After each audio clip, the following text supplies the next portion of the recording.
वैसे ज्योतिष के लिए बहुत जरूरी है कि गणितेषु प्रवीणो यह शब्द शास्त्री कृता, जो गणित में प्रवीण हो और शब्द हो। नमोस्तुभ्यम गुरुजी, यही सच है। हाँ, तो वह अच्छा ज्योतिषी बन सकता है। तो उसी प्रकार से आज मैं ज्योतिष के बारे में, जनरल एस्ट्रोलॉजी के अंतर्गत कुछ बात करना चाहूंगा कि हमारे जी शास्त्रों गुरुजी। में विष्णु धर्मोत्तर पुराण में एक पितामह सिद्धांत में ये श्लोक आया है कि वेदा ही यद विज्ञार्थम अभिप्रवृत्ताः कालानुपूर्वा विहिता च प्रज्ञाः तस्मादिदं काल विधान शास्त्रम जो ज्योतिषम वेद स वेद सर्वम्।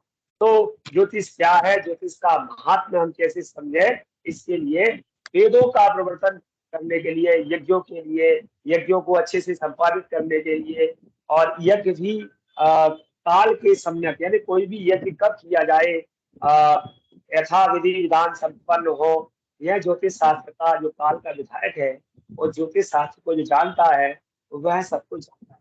कहने का तात्पर्य दो तरह के यज्ञ हैं। एक यज्ञ तो हम हविष्य यज्ञ करते हैं देवताओं के लिए, और इसको दूसरी तरह से अब देखा जाए तो पृथ्वी पर जो यज्ञ किया जाता है, जो मैं अभी आपसे बात कर रहा था कि पहले जो हमारा ट्रेड था वो फसल था।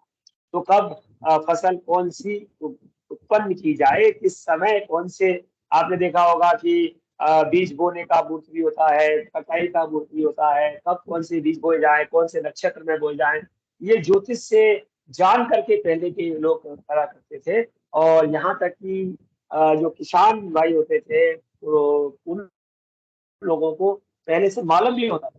तो हमसे पूछते थे, जब मैं बहुत छोटा था तो मुझसे पूछते, अरे पंडित जी बताओ आर्द्रा कब लगेगी और रोहिणी कब आ रही है। तो मैं सोचता था ये क्या पूछते हैं मामा जी मुझसे, आर्द्रा कब लगेगी। लेकिन जैसे जैसे मैं ज्योतिष में गया तो मैंने बताना सीखा कि अब तो मुझे ज्ञान आया कि अरे ये लोग तो पहले से ज्योतिष जानते हैं।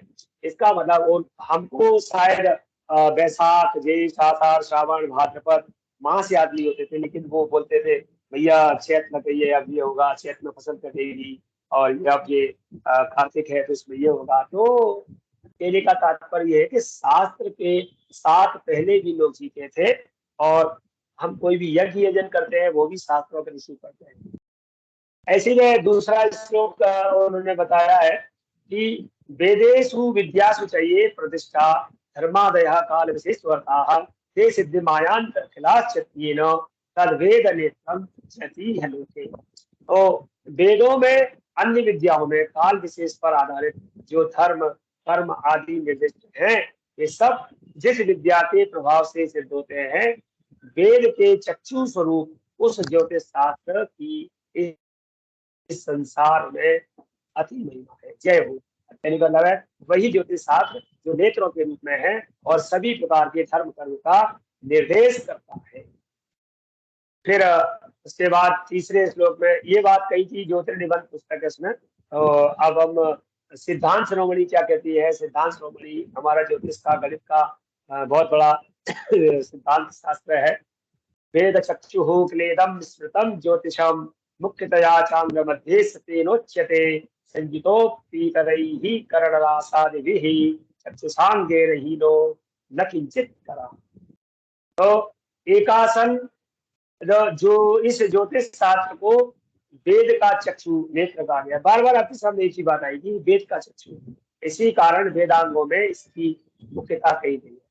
कान, कान, नाक और दूसरे अंगों से उत्पन्न संपन्न होने पर भी नेत्र रूपी अंग से हीन होने पर मनुष्य कुछ भी करने में समर्थ नहीं होता। यानी का मतलब जब किसी के नेत्र ना हो तो वह बहुत सारे कार्यों को करने में समर्थ नहीं होता।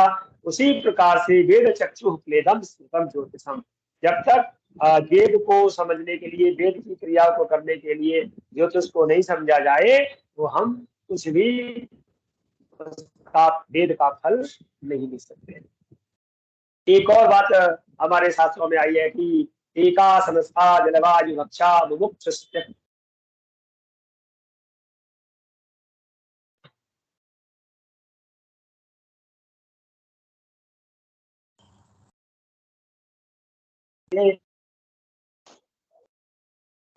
जो एक आसन पर स्थित होकर ध्यान में निमग्न रहते हैं, केवल जल और वायु का भक्षण करने वाले हैं, सभी प्रकार के संग्रह का परित्याग किए हुए हैं, ऐसे मोक्षार्थी मुमुक्ष जन भी जब ग्रह नक्षत्रों की गणना करने वाले देवज्ञ से अर्थात ज्योतिषी से अपने भूत भविष्य की जिज्ञासा करते हैं, तो फिर जो रात दिन अर्थ चिंता परायण कहते हैं, जो मतलब रात दिन ये चिंता करते हैं कि पैसा धन कैसे आएगा, हमारा काम कैसे पूरा होगा, उस विषय में क्या कहा जाए, अर्थात ज्योतिर्विद के पास जाए तो इसमें क्या आश्चर्य है।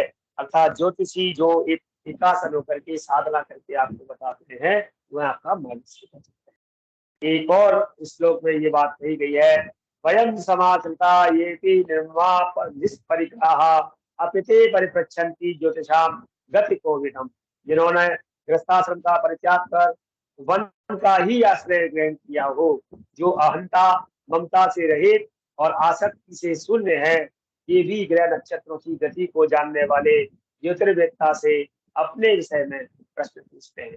ये बरामेर की गृह संहिता है, उसमें ये श्लोक आया। और जहाँ पर फिर वेदांग ज्योतिष के बारे में कहा कि ज्योतिष वेदांग है, किस प्रकार से है, यथा शिखा मयूराणाम नागानाम मणयो यथा तद्वद वेद वेदांग शास्त्राणाम ज्योतिषम मूर्धनि स्थितम्। जिस प्रकार से मयूरों की शिखा उनके शिरोदेश में मतलब सिर पर स्थित रहती है, इस प्रकार नागों की मणियां भी उनके सिर में देश रहती है, सिरस्थ रहती है। उसी प्रकार वेदांगों में, वेदांग कहते हैं शिक्षा, कल्प, निरुक्त, व्याकरण, छंद और ज्योतिष, और इनमें ज्योतिष शास्त्र सबसे ऊपर स्थित है, अर्थात मूर्धनि स्थितम, ज्योतिषम मूर्धनि स्थितम।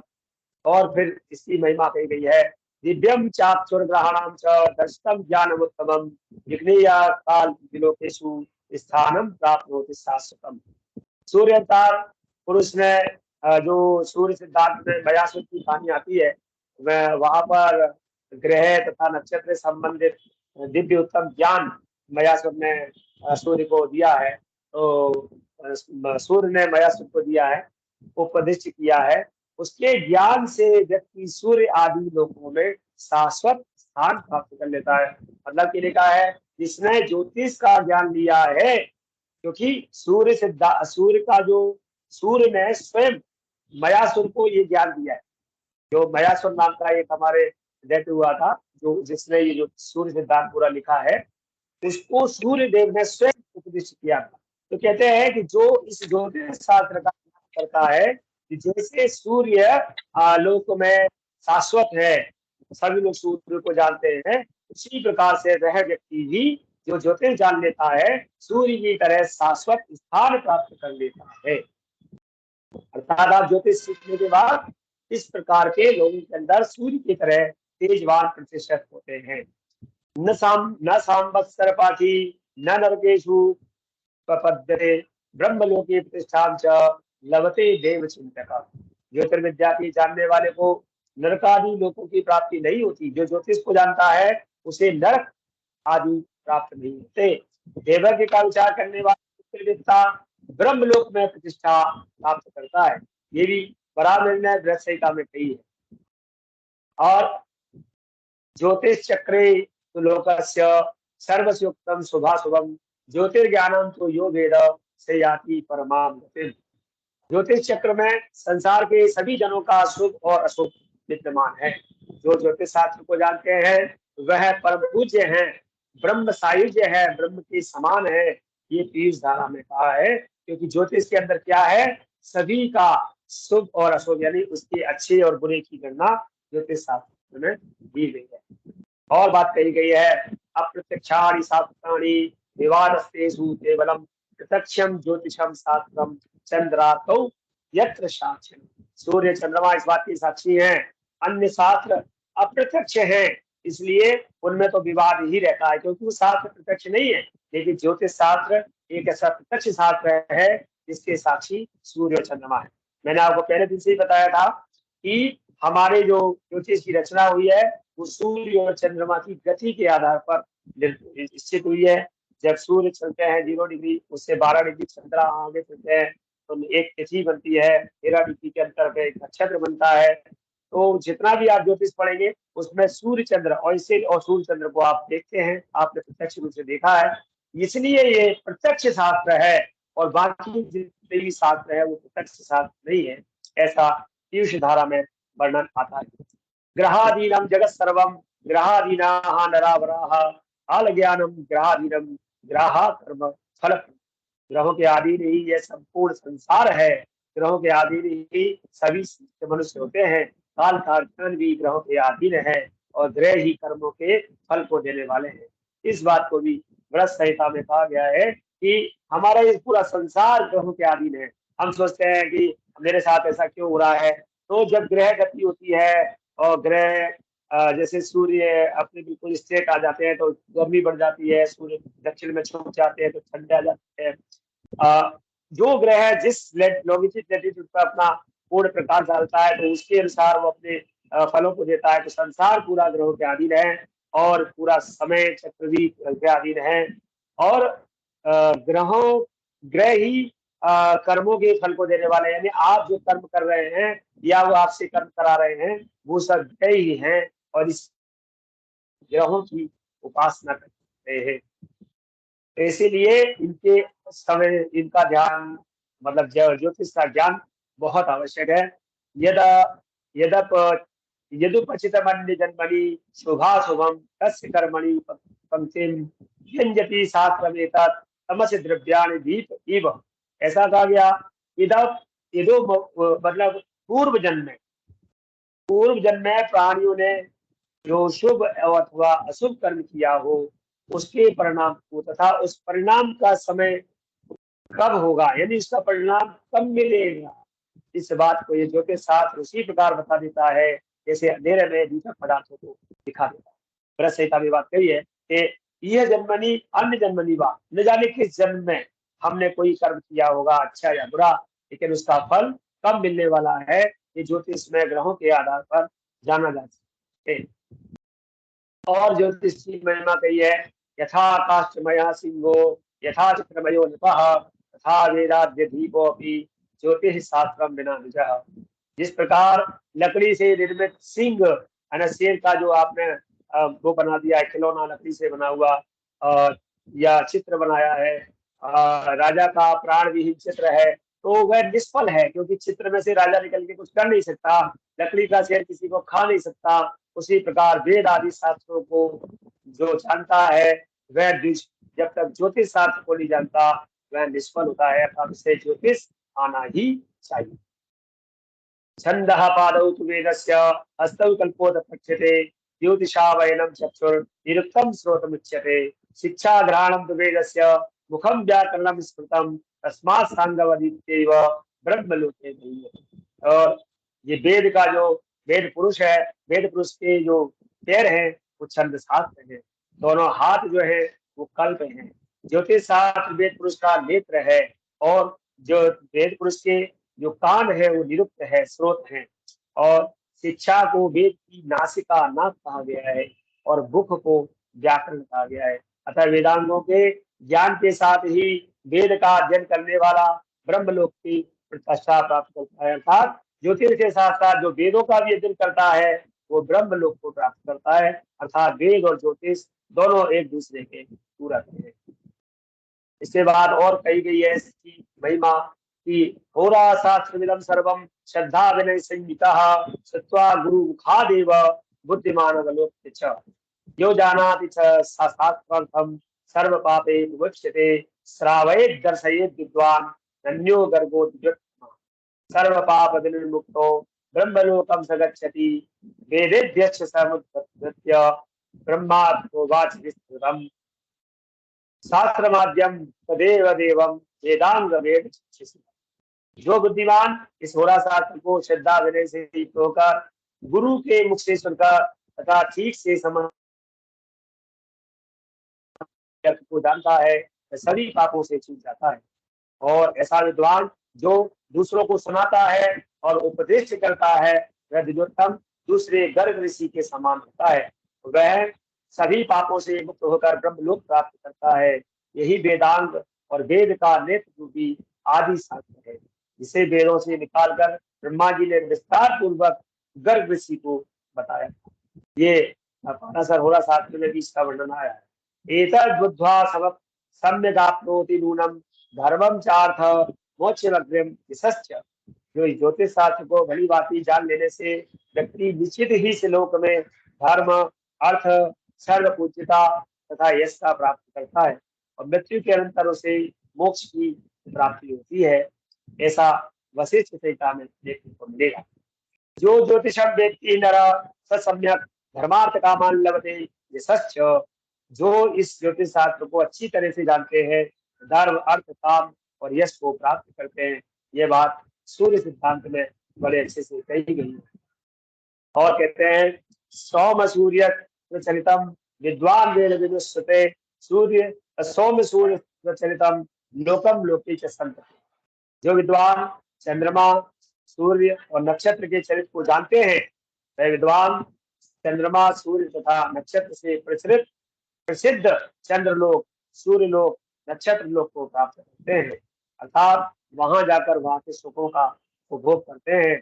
संसार में पुत्र पौत्र को प्राप्त करते हैं। कहने का तात्पर्य इतना है कि जब आप सूर्य, चंद्र, ग्रह, नक्षत्र आदि को सबको जानने लगते हैं तो आप उन लोगों का भी अध्ययन कर सकते हैं, उन लोगों का जो आनंद है उसको प्राप्त कर सकते हैं। अन्य शास्त्र तो अन्यानि शास्त्राणि विनोद मात्रम न किंचिदेषां भुवि दृष्टमस्ति चिकित्सत ज्योतिष मंत्रवादाः पदे पदे प्रत्ययमावहन्ति। अन्य शास्त्र तो विरोध मात्र है इनका। सर ने जैसे कि बताई दिए श्लोकों में कि ज्योतिष का परिचय, ज्योतिष एक वेदांग है। वेद पुरुष के बारे में हम पिछली बार बात कर चुके हैं। उसके बाद ज्योतिष की परिभाषाएं, ज्योतिष की शास्त्र शाखाएं, संहिता, सिद्धांत, होरा, प्रश्न और शकुन, ये हमारा चौथा लेसन है। और ज्योतिष का उपयोग, मूल्य ज्योतिष की योग्यताएं। ज्योतिष का हम आगे अगर करते हैं तो ज्योतिष एक वेद और की शाखा है, वेदांग है। ये हम सब लोग पहले ही देख चुके हैं। वेद ज्ञान का भंडार है। 200 से 250 पूर्व जब सैकड़ों ऋषि मुनियों ने वेदों को सुरक्षित रखने की बात करी तो उन्होंने वेदों को सुरक्षित रखने के लिए स्मृति और श्रवण और स्मृति, इनका सहारा लिया गया। कि पहले कोई पेपर नहीं होते थे, कोई पुस्तक प्रकाशन का कोई माध्यम नहीं होता था, कोई साधन नहीं था, तो वो अपने ऋषि मुनि अपने ज्ञान को चाहते थे कि लोग सुने और उसे याद रखें। इसलिए उन्होंने बोला था कि स्मृति, श्रवण एंड माने सुनो और स्मरण करके रखो। लेकिन ऐसा नहीं हो पा रहा था। क्यों? क्योंकि एक क्षमता होती है, सुनेंगे उसके बाद आप कितना याद रख सकते हैं, उतना नहीं रख सकते जितना होना चाहिए। इस तरह से फिर वेदों का छनन हो रहा था।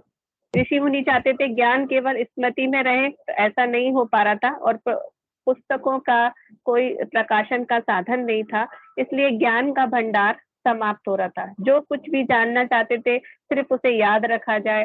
श्रुति, श्रवण, स्मृति को याद रखने का तरीके फिर उन्होंने परिवर्तित कर दिए। उन्होंने जो वेदों के शास्त्रों की जो बातें थी उनको किसी छोटी छोटी कविताओं में, छोटी छोटी कहानियों में और लय युक्त गीतों में बना दिया गया। उनको हम छंद, ऋचाएं, सूक्तों के रूप में भी देखते हैं।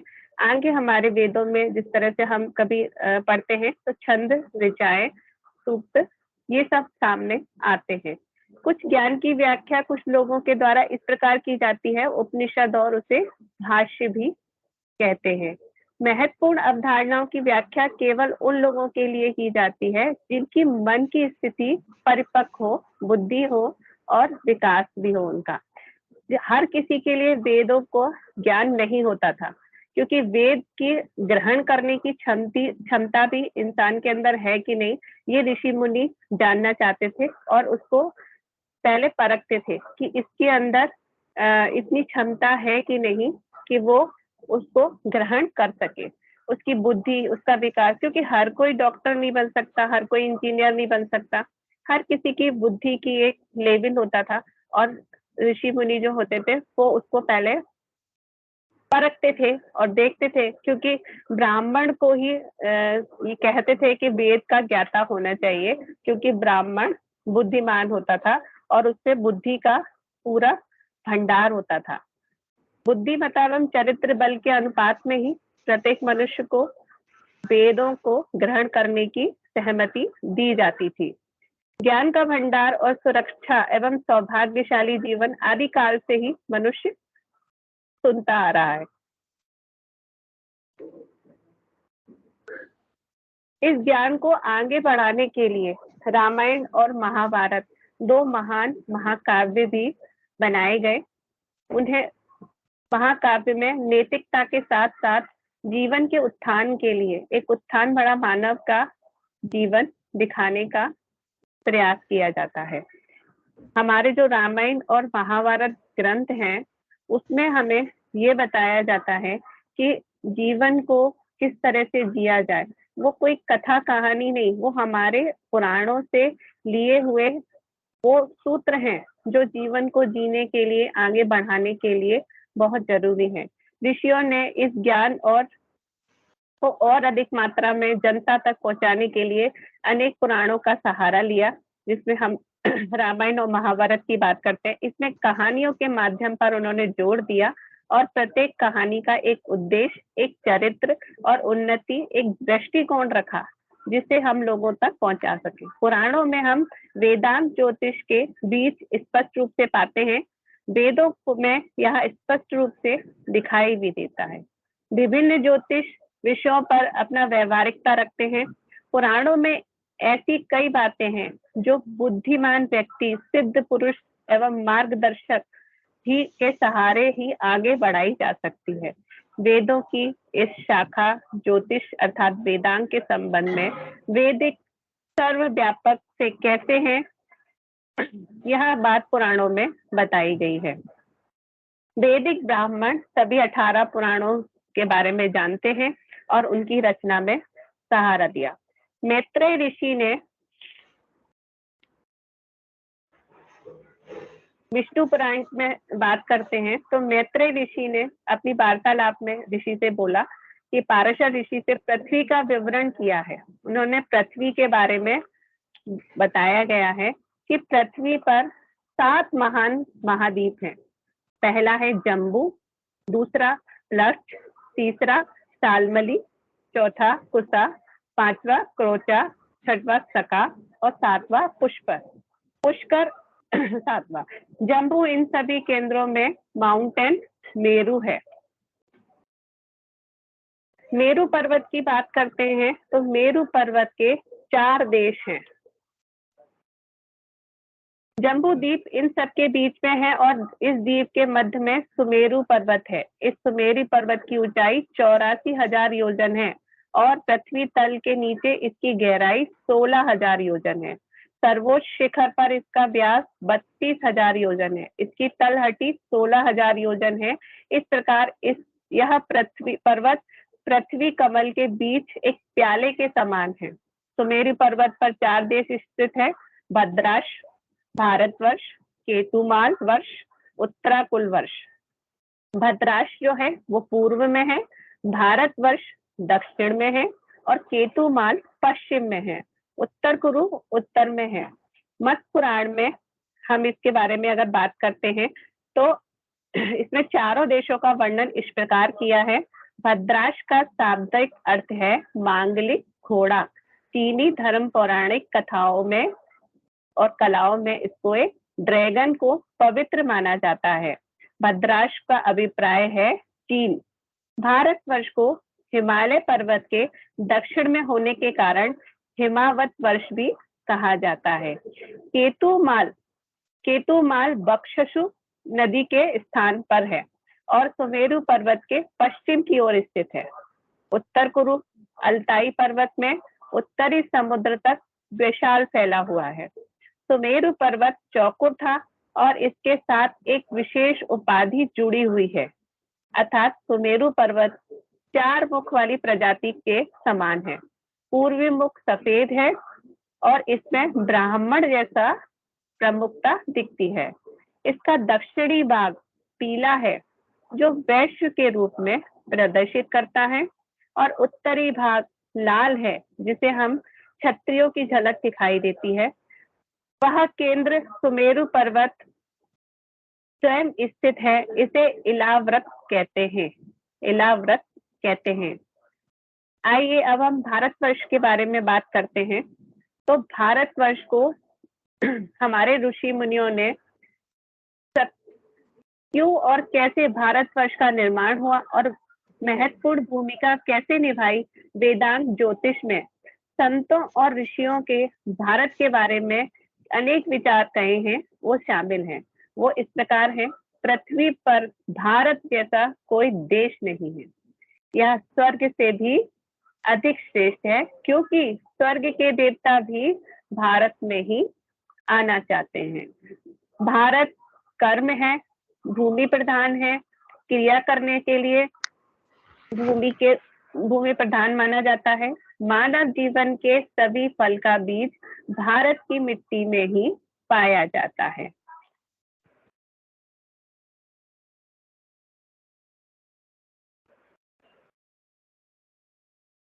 भारत की प्रशंसा कई जगहों पर होती है। भारत जैसा कोई देश नहीं है, इसके लिए अनेकों पुराणों में वर्णन किया गया है। साधु, सन्यासी और ऋषियों ने भारतवर्ष को कर्म भूमि घोषित किया है, क्योंकि यह मनुष्य को कर्म फल प्राप्त होते हैं। ज्योतिष का मूल आधार ही कर्म एवं कर्म फल है। ज्योतिष का हमारे मूल आधार है कि हमारे कर्मों का फल ही हमें यहाँ पर प्राप्त होता है। जिन विद्वानों ने भारत को कर्म भूमि घोषित किया, उन्होंने कर्म व कर्म फल के बारे में कुछ नियम भी बताए हैं, जो कि इस प्रकार हैं। सैकड़ों ऋषि मुनियों की सैकड़ों सालों की तपस्या एवं साधना मनन के फलस्वरूप ही भारतवर्ष का विकास एक कर्म भूमि के रूप में हुआ। ये महापुरुष बहुत बुद्धिमान और भविष्य दृष्टा थे। इन्हीं महान विभूतियों के कारण और फल की एक संतुलित विचारधारा बनाई गई, जो गहन होते हुए स्पष्ट होती है। इससे बताया गया है कि कारण प्रत्यक्ष ही हो सकते हैं, अप्रत्यक्ष भी हो सकते हैं। इस कारण अच्छे बुरे कर्म हमसे हो जाते हैं।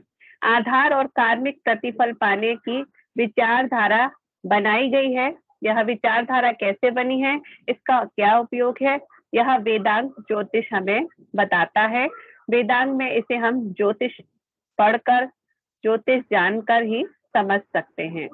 संक्षेप में हमने ये जाना है कि वेद हमारी प्राचीन धरोहर है। ज्योतिष शास्त्र वेदों का ही अंग है।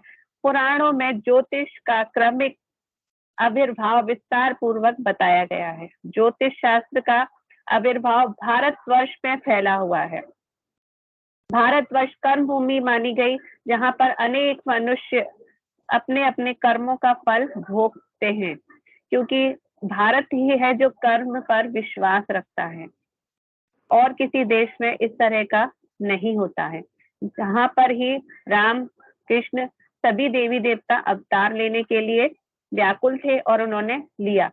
भारतवर्ष मानव कर्म करने में स्वतंत्र है और अपने कर्मों के द्वारा अपने प्रारब्ध को, अपने दुखों को कम कर सकता है, कैसे सुधार सकता है, यह भारतवर्ष की भूमि उसे बताती है और ज्योतिष से वो ये जान पाता है। इसे कर्म भूमि बनाने के लिए हमारे पूर्वजों और ऋषियों ने विशेष तप किए हैं।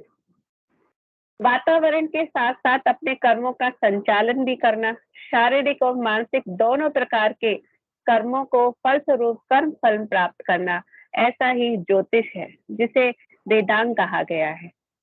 ज्योतिष में वेदांग में 4 वेद बताए गए हैं: यजुर्वेद, ऋग्वेद, यजुर्वेद, सामवेद और अथर्ववेद।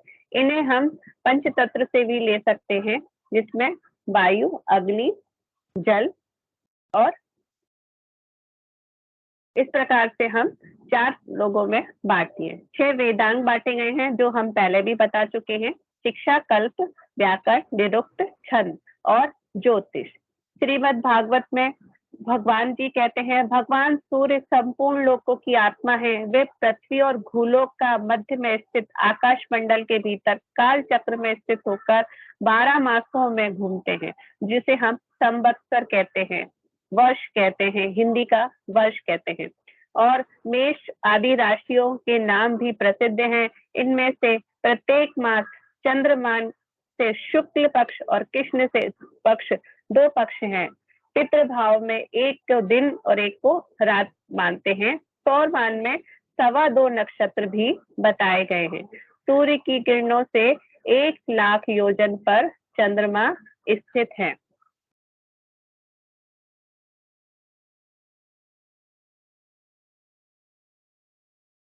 ज्योतिष में हमारे अनेकों तर्क मिले हैं।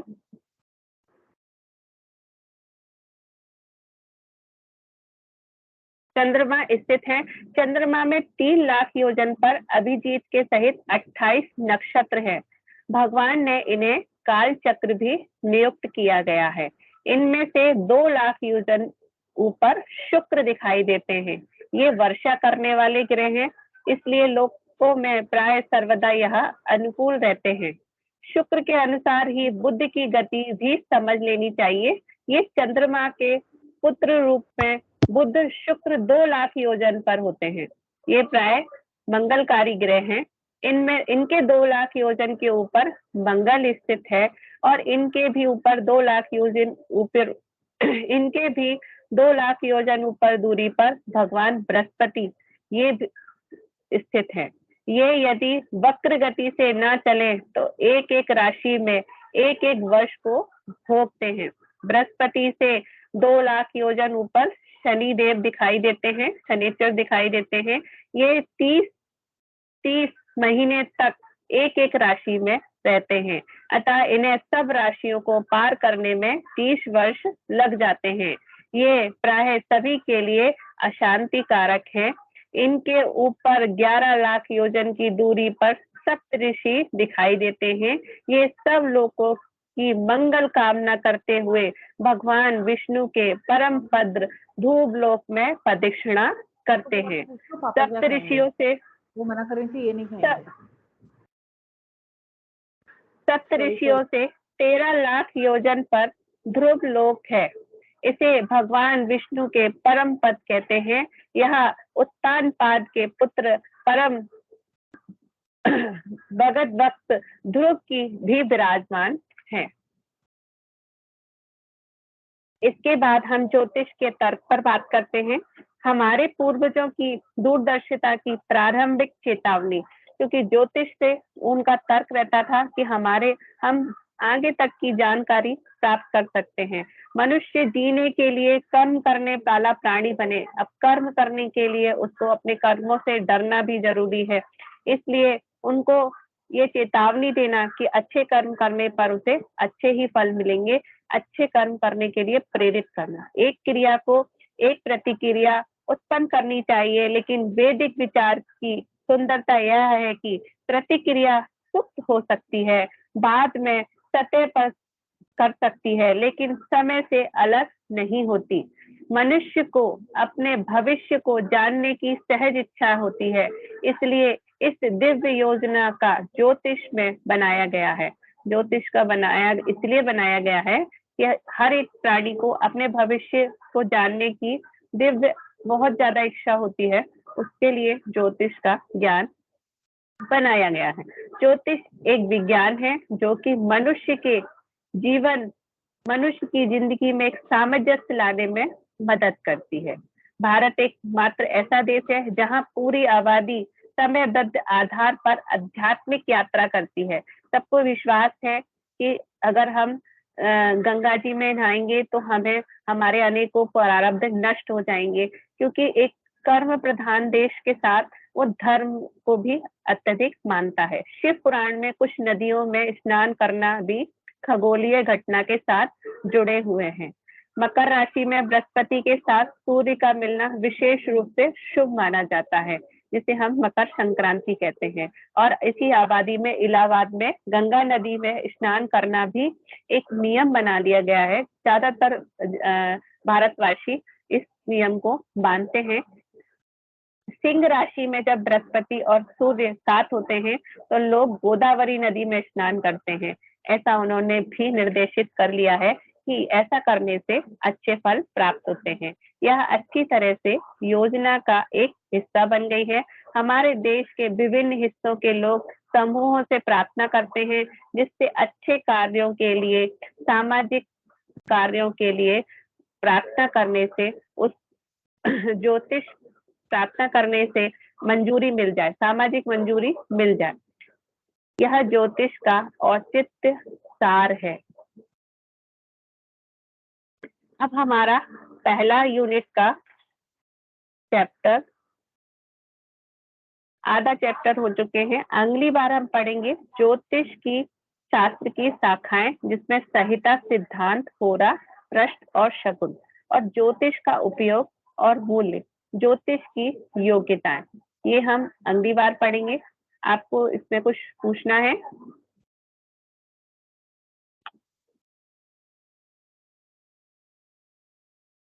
क्या पढ़ेंगे अगली बार मैम, दोबारा बता दीजिए। ज्योतिष शास्त्र की शाखाएं, स्कंद, ठीक है, संहिता, सिद्धांत, होरा, प्रश्न, शगुन, ठीक है। स्कंद पढ़ेंगे, 3 स्कंद हैं जो बाद में 5 हो जाते हैं। और ज्योतिष का उपयोग एवं मूल ज्योतिष की योग्यता, जो मूल ज्योतिष आपके लिए क्यों जरूरी है, इसको आगे और पढ़ेंगे। और कुछ पूछना है? मैम आपने एक जगह बोला था बृहस्पति से 2 लाख योजन पर शनिचर दिखाई देते हैं, योजन में क्या होता है? योजन, सहस्त्र योजन, हनुमान चालीसा में नहीं सुना? दूरी नापने के पहले किलोमीटर तो होते नहीं थे, तो योजन से हम नापते थे, जिसको सहस्त्र योजन आपने सुना होगा हनुमान चालीसा में। तो पहले एक ये नापने की दूरी नापने का एक तरीका है, इसमें दिया नहीं है। ठीक है। योजन मतलब तो करोड़, वो हो गया ना कि 2 लाख करोड़ दूरी पर। योजन इन्हें क्या होता है, मतलब डिस्टेंस? यूनिट, एक यूनिट है। एक यूनिट हो गया ना पूरा, की मतलब हमने मतलब एक, जैसे 1 करोड़ हो गया, उस तरीके से योजन हो जाता है 2 लाख करोड़ के किलोमीटर आसपास। हो गया। इसका मैं लिखा हुआ बताऊंगी, इस बुक में नहीं है, दूसरी किसी बुक में दिया हुआ है। मैं आपको कल अगली बार जब क्लास होगी तो योजन, कितने योजन पे कितना होता है, मैं वो भी आपको निकाल के दूंगी। वो आपका एस्ट्रोनॉमी में वैसे है, एस्ट्रोनॉमी की बुक में है। ठीक है। आप एस्ट्रोनॉमी की बुक में देखेंगे, उसमें योजन का है। फिर भी अगर आप कहेंगे तो अगली बार मैं आपको योजन निकाल दूंगी। एक दूरी का माप है, किलोमीटर होता है, जिस तरह से अब वहाँ हजारों किलोमीटर है तो उसको एक योजन बना दिया गया है। 1000 किलोमीटर का 1 योजन होता है। हाँ मतलब वो मैम ने जो बोला ना दूरी का माप, ठीक है। यही है।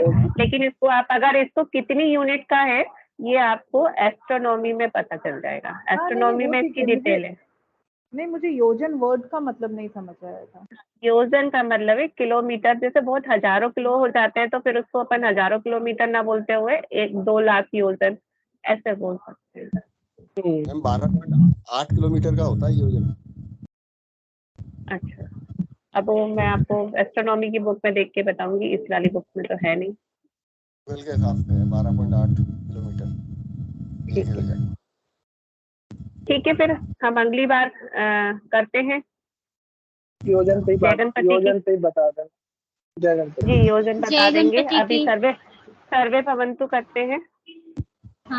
सर्वे भवन्तु सुखिनः, सर्वे सन्तु निरामया, सर्वे